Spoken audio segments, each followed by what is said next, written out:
여러분, 법정 드라마나 영화 보면 변호사가 의뢰인을 위해 막 열정적으로 변론하잖아요. 정말 멋있죠? 그런데 만약에 그 변론을 했다는 이유만으로 변호사가 법정에서 바로 구금될 수 있다면 어떨 것 같으세요? 이게 바로 감치라는 건데요. 오늘 다룰 내용이 바로 이겁니다.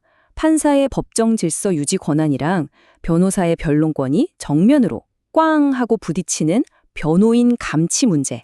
한번 제대로 파헤쳐 보겠습니다. 자, 바로 이 질문에서부터 시작해보죠. 정말 상상만 해도 뭔가 좀 이상하지 않으세요?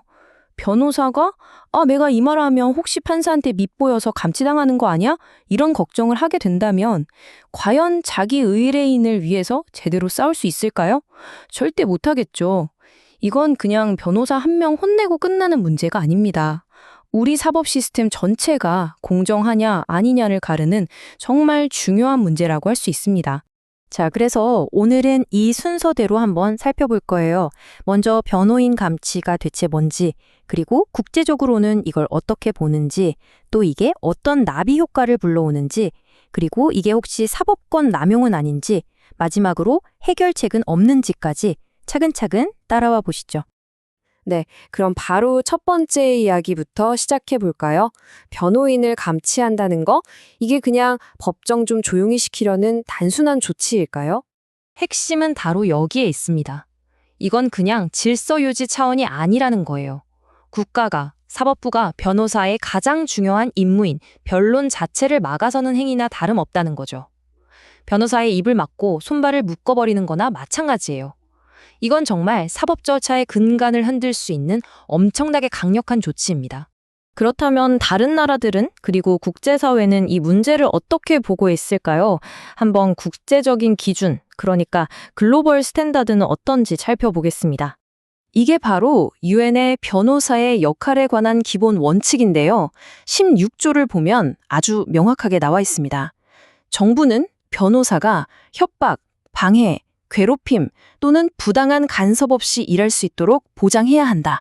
아주 단호하죠. 여기서 말하는 부당한 간섭에 변론하고 있는 변호사를 갑자기 구금하는 행위가 포함될 수 있다는 건 너무 당연한 얘기겠죠? 자, 18조랑 20조를 보면 더 구체적이에요. 변호사가 자기 직업윤리에 따라서 한 말이나 행동 가지고 제재를 하면 안 된다! 라고 못을 박아놨어요. 왜 그럴까요? 간단합니다. 변호사가 이 말하면 나한테 불이익이 오지 않을까? 이런 걱정을 하는 순간 의뢰인을 위한 최선의 변론은 불가능해지고 결국 재판의 공정성도 무너지기 때문이죠. 그러니까 이걸 다 종합해보면 부당한 간섭이라는 게 뭔지 딱 그림이 그려지죠. 바로 변호사가 의뢰인을 위해 싸울 힘을 부당하게 빼앗는 모든 행위를 말하는 겁니다. 그렇다면 변호사가 변론을 하고 있다는 이유로 감치를 시키는 건 사실상 이런 국제규범을 정면으로 어기는 행위가 될 수 있다는 거죠. 근데 이게 그냥 감치당한 변호사 한 명의 문제로 끝날까요? 천만에요. 이게 마치 호수에 던진 돌멩이처럼 법조계 전체, 아니 사법 시스템 전체로 어떻게 퍼져나가는지 한번 보시죠. 이걸 바로 위축 효과, 영어로는 칠링 에펙트라고 부릅니다. 말 그대로 분위기를 싸늘하게 만드는 거죠. 생각해보세요. 어떤 변호사가 의뢰인을 위해 막 열심히 변론하다가 감치당했어요. 그 소식을 들은 다른 변호사들은 어떨까요? 너무 세게 나가면 안 되겠구나. 판사님 심기 건드리면 큰일 나겠네. 하면서 스스로를 검열하기 시작하겠죠. 변호사의 가장 큰 무기인 말을 스스로 봉인하게 되는 거예요. 이게 바로 위축 효과의 무서움입니다. 이게 바로 불공정의 도미노입니다. 보세요. 변호사 한 명이 감치되면 변호사 사회 전체가 움츠러들고 결국 그 피해는 고스란히 피고인에게 돌아갑니다. 제대로 된 변호를 받을 권리를 박탈당하는 거죠. 그리고 마지막 도미노는 바로 재판의 공정성입니다. 이게 무너지면 사법 시스템 전체가 흔들리는 거죠.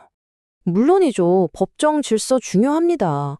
법정에서 막 소리 지르고 난장판을 만들면 안 되죠. 하지만 그 질서 유지라는 명분이 변호사의 정당한 변론을 막는 핑계로 사용된다면 어떨까요? 그건 얘기가 완전히 달라집니다. 딱 이 그림입니다. 겉으로 내세우는 명분은 법정 질서 유지인데 그 실제 효과는 변호사의 입을 막는 것이 될 수 있다는 거죠. 만약에 판사가 듣기 싫은 이야기, 재판에 불리한 증거가 나오는 걸 막기 위해 어허, 질서를 어지럽히는군 하면서 감치 카드를 꺼내든다면 그건 더 이상 정당한 권한 행사가 아니라 그냥 권력 남용, 즉 사법권 남용이 되는 겁니다. 자, 그럼 어떻게 해야 할까요? 이 위험한 선을 넘나드는 걸 막기 위해서 우리에게 어떤 기준이 필요한지 마지막으로 이야기해 보겠습니다. 결론은 사실 아주 간단합니다. 변호인 감치는 변호사의 독립성, 그리고 피고인의 방어권이라는 핵심 가치를 침해할 수 있기 때문에 정말 극단적인 상황이 아니면 절대 사용해서는 안 된다는 겁니다. 예를 들어 법정에서 폭력을 행사한다거나 하는 누가 봐도 선을 넘는 행위가 아니라면요. 그래서 필요한 게 바로 명확한 법적 가이드라인입니다.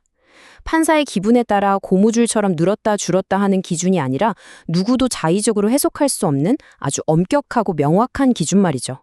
핵심은 이거예요. 변호인에 대한 감치가 꼭 필요한 최소한의 선을 넘어버리는 순간, 그건 불법이고 부당한 행위가 된다는 겁니다. 변호사의 입을 막는 건요, 결국 재판에서 정의가 말할 기회를 빼앗는 것과 똑같습니다. 감치는 그야말로 최후의, 정말 마지막 수단이어야 한다는 걸 절대 잊으면 안 됩니다. 자, 오늘 이야기의 마지막 질문입니다. 법원의 권위와 질서, 그리고 한 사람의 인생이 걸린 재판에서 자신을 지킬 권리, 즉 방어권. 이 두 가지 가치가 부딪힐 때 여러분은 정의의 저울이 어디로 기울어야 한다고 생각하시나요? 이 질문에 대한 우리 사회의 대답이 곧 우리 사법 정의의 현 주소를 보여줄 겁니다.